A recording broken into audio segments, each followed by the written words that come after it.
एक बार वूलस्टोर्पे के छोटे से गांव में ग्रांथम के हलचल भरे बाजार से ज्यादा दूर आइजैक न्यूटन नाम का एक जिज्ञासु युवक रहता था।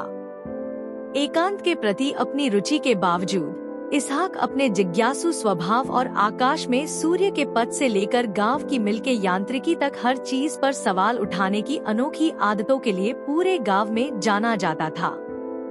वर्ष 1665 में पूरे इंग्लैंड में एक भयानक प्लेग फैल गया जो वूलस्टोर्प के सुदूर कोनों तक भी पहुंच गया। अदृश्य आतंक के चंगुल से बचने के लिए आइजैक न्यूटन ने अपना समय अपने साधारण पारिवारिक घर के पीछे विशाल बगीचे में बिताने का फैसला किया। अपनी हरी भरी हरियाली और शांत वातावरण के साथ यह बाग चिंतन के लिए एक आदर्श स्थान है। एक शांत दोपहर जबकि इसहाक प्रकृति के रहस्यों के बारे में एक किताब में गहराई से डूबा हुआ था, पत्तों की हल्की सरसराहट से उसका ध्यान भटक गया। पास के एक सेब के पेड़ की शाखाओं से हल्की हवा चल रही थी।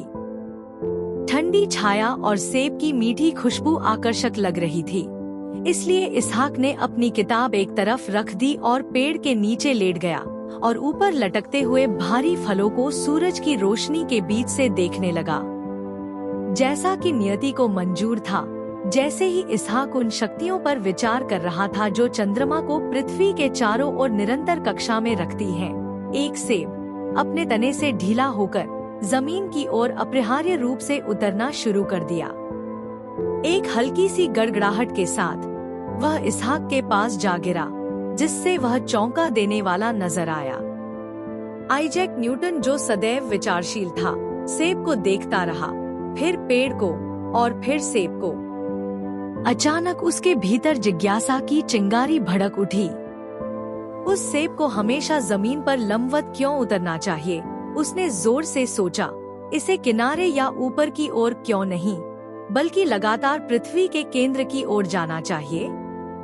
निश्चित रूप से इसका कारण यह है कि पृथ्वी इसे खींचती है। उसने अगला घंटा गहरे विचारों में नोट और रेखा चित्र लिखते हुए बिताया, अपने आसपास की दुनिया से पूरी तरह से बेखबर। उसका दिमाग संभावनाओं के साथ दौड़ने लगा। क्या वही शक्ति जिसने सेब को नीचे गिराया, वह आकाशीय पिंडों की गति को भी नियंत्रित कर सकती है? इस नई परिकल्पना से प्रेरित होकर इसहाक ने अपने विचारों को विकसित करने के लिए कई वर्ष समर्पित किए। उनकी पूछताछ और गणना ने उन्हें गुरुत्वाकर्षण के सार्वभौमिक नियम को तैयार करने के लिए प्रेरित किया, एक क्रांतिकारी विचार जो कि किन्हीं दो द्रव्यमानों, किन्हीं दो पिंडों, किन्हीं दो कणों के बीच मौजूद बल का वर्णन करता है। वर्षों बाद आइजैक न्यूटन सभी समय के सबसे प्रसिद्ध वैज्ञानिकों में से एक बन गए, जो अपनी गति और सार्वभौमिक गुरुत्वाकर्षण के नियमों के लिए जाने जाते थे। पेड़ से सेब गिरने की उनकी कहानी किंवदंती बन गई, जिसे अक्सर बच्चों की किताबों और कहानियों में सरलीकृत किया जाता है, जो युवा मन में जिज्ञासा पैदा करने के लिए बताई जाती है। लेकिन इसहाक के लिए यह हमेशा गहन अंतर्दृष्टि का क्षण रहा। एक साधारण सेब ने आकाश और के बीच की दूरी को पाट दिया था।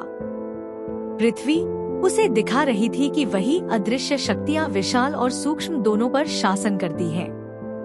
और इस अनुभूति में उन्हें न केवल वैज्ञानिक सत्य मिला, बल्कि ब्रह्मांड की सरल फिर भी गहराई से परस्पर जुड़ी प्रकृति पर एक गहरा और स्थायी आश्चर्य मिला।